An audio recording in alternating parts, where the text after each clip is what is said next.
Actually মানে যোৱা 5 তাৰিখে আপোনাৰ ৰাতিপুৱা এগৰাকী ৰাইডাৰ আপোনালোকে গমেই পাইছে ননী বুলি তেখেতে ইয়াত ষ্টে কৰিছিলে। তেখেতৰ এজন ৰাইডাৰৰ এখন বাইক চুৰি হৈছিলে 5 তাৰিখে আপোনাৰ এৰাউণ্ড 2:30 AM ৰাতিপুৱা।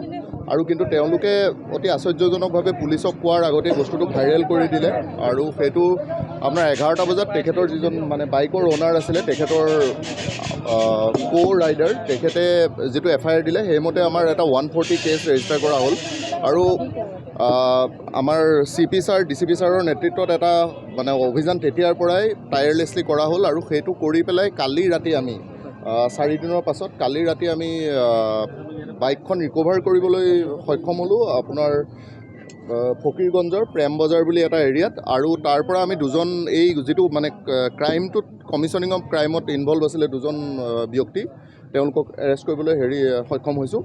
আৰু এইটো মানে এইটো এটা টিম ৱৰ্কত কামটো কৰা হৈছে with close supervision of all our senior officers. আৰু এইটো প্ৰুফো কৰে যে আমাক যদি সময় সুবিধা দিয়া যায় পুলিচে কামটো কৰিবলৈ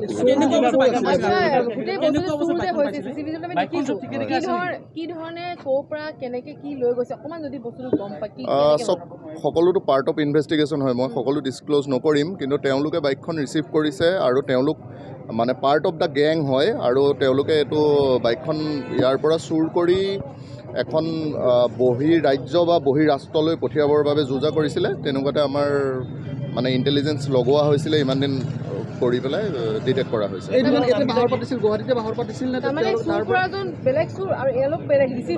নো they all are part of the same gang. সেইটো আপোনালোকে সময়ত গম পাব। নাই, বেচিকেলি তেওঁলোক ফকীৰগঞ্জৰে মানুহ, কিন্তু আপোনালোকক ইমানখিনি কৈ দিলে হয়তো আমাৰ ইনভেষ্টিগেশ্যনত সেইটো পাছত আমি ইনভেষ্টিগেশ্যনত আছে। নামটো হৈছে আপোনাৰ আশ্ৰাফুল দেৱান আৰু ফিৰোজ কাজী। আৰু আমাক এইটো গোটেই অপাৰেশ্যনটোত ফকীৰগঞ্জ আৰক্ষীয়েও যথেষ্ট সহায় কৰিছে আৰু আপোনাৰ একদম DCP ছাৰৰ ক্ল'জ ছুপাৰভিজনত হৈছে। CP ছাৰে সদায় চাই আছে। আৰু চাওক, আমাক এই ৰিপৰ্ট হোৱাৰ পাছত সকলোতকৈ ডাঙৰ কথা হয় আমাৰ যদি অলপ পুলিচক সুযোগ সুবিধা দিয়ে কামটো কৰিবলৈ বেছি সুবিধা হয়। প্ৰথমে ভাইৰেল হৈ যোৱাৰ পৰা চোৰকেইটাইও পলাবৰ বাবে অলপ সুবিধা পালে বুলি ক'ব পাৰে, কাৰণ তেওঁলোকে ভাইৰেল কৰি দিলে প্ৰথমে ভিডিঅ'টো আৰু সেইটো কাৰণে এভিডেঞ্চ টেম্পাৰিং টাইপো হৈ যায়। গতিকে সকলোকে আমি অনুৰোধ কৰিম যে পুলিচৰ প্ৰতি বিশ্বাস ৰাখক। আমিতো এতিয়ালৈকে সফলো হৈছোঁ। ইষ্ট গুৱাহাটী পুলিচ ডিষ্ট্ৰিক্টত আপোনালোকে দেখিব পাৰে লাষ্ট 1 মান্থত যথেষ্ট ভাল বাইক ৰিকভাৰী হৈছে, সকলো চুৰি হৈছে।